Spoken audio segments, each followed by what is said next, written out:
नमस्कार, मैं हूं प्रशस्त तिवारी। एपेक्स न्यूज इंडिया में आपका स्वागत है। रुक करके कुछ खास खबरों की ओर, लेकिन उससे पहले नजर डालेंगे हेडलाइंस पर।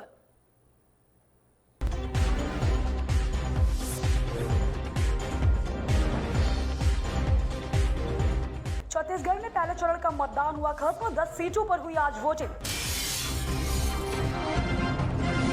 नोएडा में भी वायु प्रदूषण का संकट, पुलिस ने वाहनों के लिए एडवाइजरी की जारी।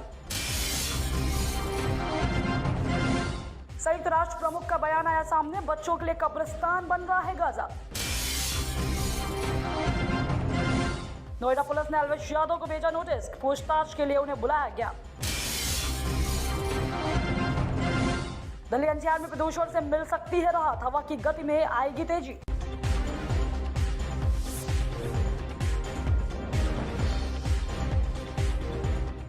करेंगे कुछ खास खबरों की ओर। दिल्ली एनसीआर में लगातार बढ़ रहे प्रदूषण के स्तर को लेकर सुप्रीम कोर्ट सख्त हो गया है। इस मामले में दायर की गई याचिका पर सुनवाई के दौरान कोर्ट ने कहा है कि सिर्फ दोषारोपण जारी, पंजाब में अभी पराली जल रही है या कोई राजनीतिक मामला नहीं है। पीठ की अगुवाई कर रहे जस्टिस संजय किशन कौल ने कहा है कि दिल्ली में साल दर साल ये नहीं हो सकता, सब कुछ पेपर पर ही चल रहा है। तो वहीं इसको लेकर एमआईएक्स ने कहा है कि प्रदूषण को रोकने के लिए सभी राज्य सरकारों को सुप्रीम कोर्ट ने पहले ही आदेश जारी कर रखा है, लिहाजा आज कोई राज्य ये नहीं कह सकता है कि उनके पास आदेश नहीं है। सबसे ज्यादा जरूरी है कि राज्य सरकार द्वारा प्रदूषण को रोकने के लिए बनाए गए नियमों को सख्ती से लागू करना और उसका पालन होते हुए दिखना चाहिए। तो वही जस्टिस संजय किशन कौल ने उन्होंने खुद देखा है कि पंजाब में सड़क के दोनों तरफ पराली जलाई जा रही है।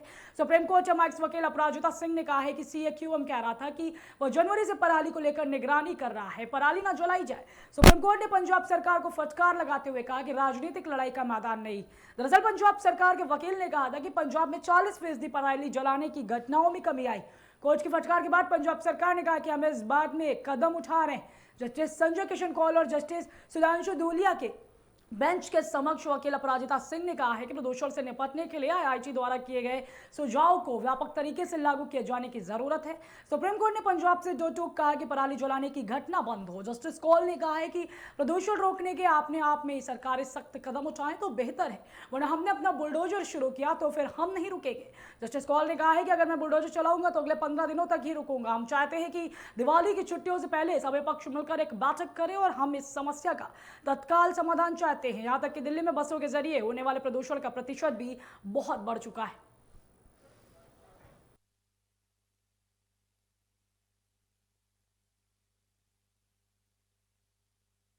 राम मंदिर ट्रस्ट देश भर में अक्षत भरे कलश भेजने जा रहा है। आपको बता दें कि 5 लाख गांवों में आनंद का उत्सव मनाया जाएगा। तो वहीं अयोध्या में श्री राम मंदिर में रामलला की प्राण प्रतिष्ठा के दिन देश भर के 5 लाख गांवों में उत्सव मनाने के लिए अक्षत को भेजा जाएगा। जिस दिन प्राण प्रतिष्ठा का उत्सव होगा देश भर में मंदिरों में आयोजन किया जाएगा। तो विश्व हिंदू परिषद के 45 प्रांतों के कार्यकर्ता अक्षत लेने के लिए अयोध्या पहुंचे। उनको अक्षत से भरा कलश सौंपा जाएगा, जिसके जरिए लोगों को आमंत्रित किया जाएगा। तो वहीं देश भर के मंदिरों में आनंद उत्सव मनाने की सूचना दी जाएगी। बता दें कि अवध की परंपरा के अनुसार अक्षत देकर किसी शुभ कार्य की सूचना और निमंत्रण दिया जाता है। तो वहीं जानकारी के मुताबिक अक्षत को रंगने के बाद उसे पीतल के कलश में रखा जाएगा, जिसे 5 नवंबर को पूजा के दौरान भगवान राम के दरबार के सामने रखा जाएगा। फिर चावल को विश्व हिंदू परिषद के माध्यम से वितरित भी किया जाएगा। इसके अलावा राज्यों की क्षेत्रीय भाषाओं में 2 करोड़ से अधिक पर्चे भी छपवाए गए। इन्हें चावल के साथ देश के हर घर में भेजा जाएगा। ट्रस्ट के सचिव चंपत राय ने मंगलवार को कहा है कि सभी राज्यों से वे प्रतिनिधियों को 5 नवंबर को अयोध्या बुलाया गया है। प्रत्येक प्रतिनिधि को 5 किलो चावल दिया जाएगा। वे अपने अपने मंदिरों में इसकी पूजा कर जिले के प्रतिनिधियों को देंगे। इसके बाद इसे ब्लॉकों, तहसीलों और गांवों में लोगों को भेजा जाएगा। उन्होंने ये भी कहा है कि 1 से 15 जनवरी तक देश के 5 लाख गांवों में पूजित अक्षत वितरित किया जाएगा। इस बीच देश भर से भगवान राम के भक्त लाइव फीड के जरिए राम मंदिर के प्रतिष्ठा समारोह में शामिल हो सकेंगे। बता दें कि मंदिर ट्रस्ट ने हर गांव और कस्बों के मंदिरों में टेलीविजन स्क्रीन लगाने की व्यवस्था की है। देश भर में श्रद्धालुओं के लिए अपने अपने गांव के मंदिरों में भजन कीर्तन करने की भी व्यवस्था की गई। कितना गर्मी लग रही है।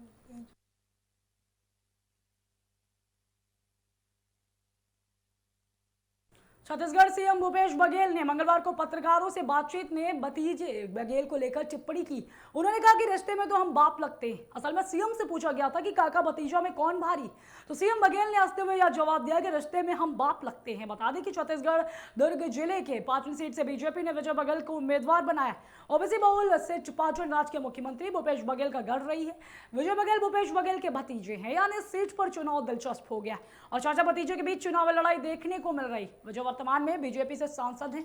दरअसल पाचन विधानसभा हमेशा से जिले में राजनीति का केंद्र बिंदु रहा है, तो वहीं स्वतंत्रता संग्राम सेनानियों के इस इलाके में प्रारंभ से ही राजनीतिक चेतना रही, जिसका असर चुनाव में देखने को मिलता रहा है। यही वजह है कि यहाँ के मतदाताओं ने हमेशा अपने विवेक से मतदान किया और परिणाम में हर बार उलटफेर होते रहे। तो वही चौथी बार चाचा के खिलाफ उतरे विजय बघेल। इसके साथ ही पिछली बार इस सीट से बीजेपी ने भूपेश बघेल के सामने मोतीलाल साहू को मैदान में उतारा था, तब भूपेश बघेल ने 27,000 से ज्यादा वोटों से जीत दर्ज की थी। यह चौथी बार है जब विजय बघेल अपने चाचा भूपेश बघेल के खिलाफ मैदान में।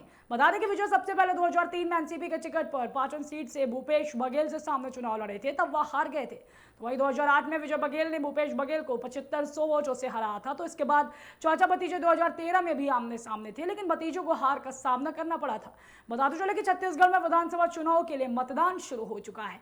केंद्रीय गृह मंत्री अमित शाह के बाद पीएम मोदी ने भी लोगों से वोट डालने की अपील की है। उन्होंने ट्वीट कर बताया है कि छत्तीसगढ़ में आज लोकतंत्र के पावन उत्सव का दिन है। विधानसभा चुनाव के पहले चरण के सभी मतदाताओं से मेरा अनुरोध है कि वे अपना वोट जरूर डालें और इस उत्सव के भागीदार बने।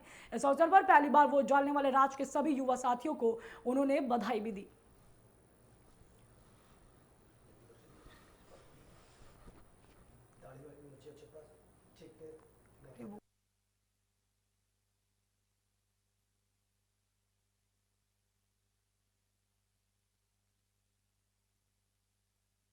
कांग्रेस पार्टी भारत जोड़ो यात्रा के दूसरे चरण की तैयारी कर रही है। इस बार यात्रा पहले की तरह पैदल नहीं की जाएगी, बल्कि इसे हाइब्रिड करने की तैयारी की जा रही है। इससे पहले कांग्रेस नेता राहुल गांधी ने 7 सितंबर 2022 को कन्याकुमारी से यात्रा शुरू की थी, जिसका समापन 30 जनवरी 2023 को कश्मीर में हुआ था। सूत्रों के मुताबिक कांग्रेस एक बार फिर भारत जोड़ो यात्रा की तैयारी कर रही है। हालांकि यह यात्रा हाइब्रिड आयोजित की जाएगी, यानी कहीं पैदल तो कहीं गाड़ियों के जरिए यात्रा की जाएगी। अगर यह तय हो जाती है तो यह भारत जोड़ो यात्रा 2.0 होगी। इसकी शुरुआत इसी साल दिसंबर में हो सकती है, जो कि अगले साल फरवरी तक चलेगी। तो वहीं राहुल गांधी ने भारत जोड़ो यात्रा के खत्म होने के बाद कई बार अपने अनुभव साझा किए थे, जिसमें उन्होंने बताया था कि उनके घुटनों में दर्द रहता है, जिसकी वजह से चलने में बहुत दिक्कत होती है, लेकिन जनता से मिले प्यार से वो अपने दर्द भूल गए और उन्होंने यात्रा पूरी कर ली थी। हो सकता है कि इसीलिए कांग्रेस ने यात्रा का दूसरा चरण हाइब्रिड चुना हो, ताकि राहुल गांधी और अन्य नेताओं को दिक्कत ना हो। बता दें कि राहुल गांधी ने पिछले साल 7 सितंबर को भारत जोड़ो यात्रा शुरू की थी, जिसमें राहुल गांधी पार्टी के कई नेताओं के साथ 4000 किलोमीटर से अधिक लंबी यात्रा कर रहे थे। उनकी यह यात्रा दक्षिण में कन्याकुमारी से शुरू हुई, जो कि 30 जनवरी 2023 को श्रीनगर के लाल चौक पर तिरंगा फहराकर खत्म हुई। यह यात्रा तमिलनाडु से केरल, कर्नाटक, आंध्र प्रदेश, तेलंगाना, महाराष्ट्र, मध्य प्रदेश, उत्तर प्रदेश, दिल्ली, हरियाणा, पंजाब होते हुए कश्मीर पहुंची थी।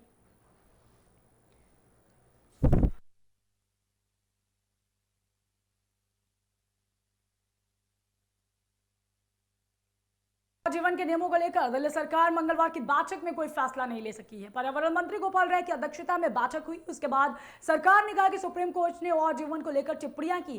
कोर्ट के लिखित ऑर्डर की स्टडी के बाद और जीवन के नियमों पर फैसला लेंगे। तो वहीं पर्यावरण मंत्री गोपाल राय ने कहा है कि बैठक में परिवहन मंत्री कैलाश गहलोत, परिवहन आयुक्त, पर्यावरण विभाग के अधिकारियों ने और जीवन पर चर्चा की, लेकिन हमने और जीवन पर सुप्रीम कोर्ट की टिप्पणियां देखी। दिल्ली सरकार और जीवन नियम पर सुप्रीम कोर्ट के आदेश का अध्ययन करेगी। तो वही सुप्रीम कोर्ट के विस्तृत आदेश का अध्ययन करने के बाद और जीवन नियम को तय किया जाएगा।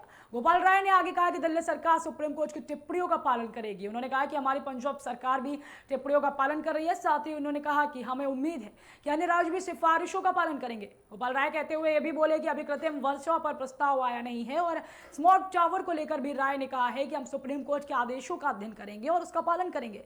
दिल्ली के पर्यावरण मंत्री का कहना था कि और जीवन को लेकर सुप्रीम कोर्ट के आदेश को लागू करेंगे। फिलहाल प्रदूषण पर सुप्रीम कोर्ट के लिखित आदेश का इंतजार किया जा रहा है। बता दें कि दिल्ली में 13 से 20 नवंबर तक और जीवन व्यवस्था लागू किए जाने की घोषणा की गई है। आज दिल्ली सरकार की बैठक में और जीवन के नियम तय किए जाने थे, लेकिन अब सुप्रीम कोर्ट की टिप्पणी के बाद सरकार का कहना है कि 80 के फैसले की स्टडी करने के बाद ही निर्णय लेंगे।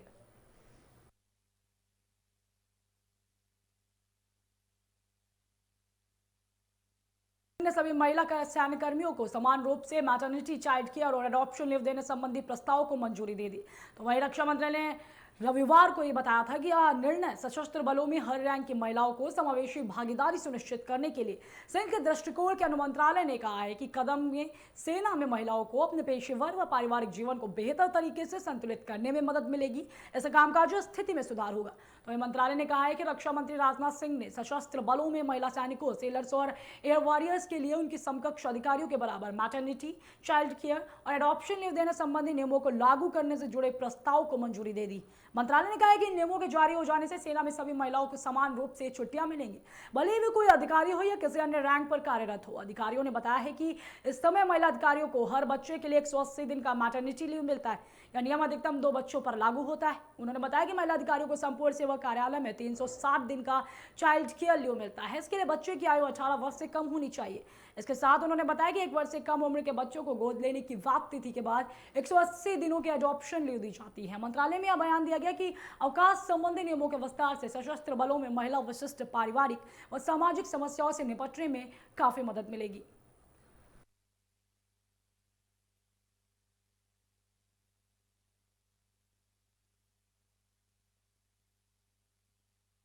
और वरुण गांधी शिव की शरण में पहुंचे। दोनों ने बाबा केदारनाथ में दर्शन और पूजा अर्चना भी की।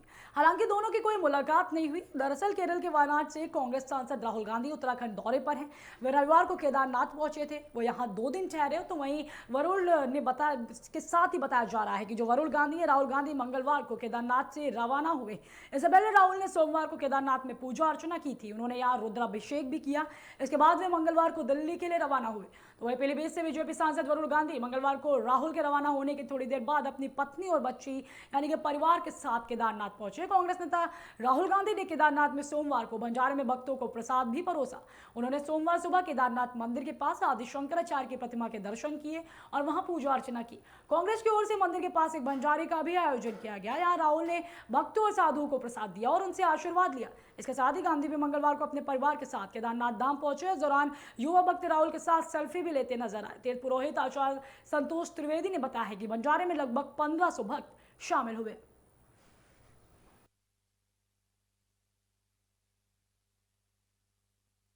उत्तर प्रदेश के संभल जिले के अपर जनपद न्यायाधीश की अदालत ने पति को जलाकर मार देने के एक मामले में महिला को दोषी करार देते हुए सजा सुनाई। बता दें कि महिला को आजीवन कारावास की सजा सुनाई गई है। सहायक जिला शासकीय अधिवक्ता ने इसकी जानकारी दी। उन्होंने बताया कि मामला कुड़गढ़ फतेहगढ़ थाना क्षेत्र के विजेता गांव का है, जहां 15 अप्रैल 2019 को प्रेम उर्फ नन्ही ने सुबह 6 बजे सोते में पति सत्यवीर सिंह पर पेट्रोल डालकर उस पर आग लगा दी थी। उन्होंने बताया कि घटना के समय घर के लोग खेत में गेहूं की फसल काटने गए थे। मृतक के भाई हरवीर सिंह ने अदालत को बताया था कि प्रेम उसके पति पर जाति सूचक टिप्पणियां करती थी, जिसके कारण उनके बीच अक्सर बहस होती थी। सैनी ने बताया कि अतिरिक्त जिला न्यायाधीश अशोक कुमार यादव ने 4 नवंबर को फैसला सुरक्षित रख लिया था। सोमवार को उन्होंने प्रेम को दोषी करार दिया और उसे आजीवन कारावास की सजा सुनाई और उस पर 25,000 रुपए का जुर्माना भी लगाया। जुर्माना अदा न करने पर 2 वर्ष अतिरिक्त कारावास भुगतना होगा। दरअसल साल 2019 में 15 अप्रैल को कुड़ फतेहगढ़ थाना इलाके के बिचौटा गांव के निवासी सत्यवीर सिंह को जिंदा जला देने की घटना सामने आई थी। बता दें कि मृतक की पत्नी के खिलाफ हत्या का केस दर्ज कराया गया। तो वही परिजनों का आरोप था कि शादी के बाद से ही प्रेमश्री अपने पति सत्यवीर को उसके रंग की वजह से ताना देती थी। आरोप है कि पत्नी ने कई बार उसे काला भी कहा था। पुलिस ने घटना की जांच की तो संभल जिले के चंदौसी स्थित कोर्ट में केस का ट्रायल शुरू हुआ, जहां इस मुकदमे की सुनवाई लगातार 4 साल तक चली। अब सोमवार को संभल जिले की अदालत के अपर सत्र न्यायाधीश ने आरोपी पत्नी को हत्या का दोषी करार दिया है। सत्र न्यायाधीश अशोक कुमार यादव ने मृतक सत्यवीर सिंह की पत्नी प्रेमश्री को पति की हत्या करने के आरोप में आजीवन कारावास की सजा सुनाई। इसके साथ ही उन्होंने हत्या का दोष सिद्ध होने पर 25,000 का जुर्माना भी लगाया। दोष सिद्धि और सजा के ऐलान के बाद पुलिस ने दोषी पत्नी को जेल भेज दिया है। तो वहीं उम्र कैद की सजा का फैसला सुनाए जाने के बाद मृतक सत्यवीर सिंह के भाई ने न्यायालय के फैसले का स्वागत किया। तो वहीं कोर्ट में मृतक युवक सत्यवीर के परिजनों ने लगातार मुकदमे की पैरवी की थी। इस खबर में बस इतना ही। हमारे साथ बने रहने के लिए देखते रहें एपेक्स न्यूज इंडिया।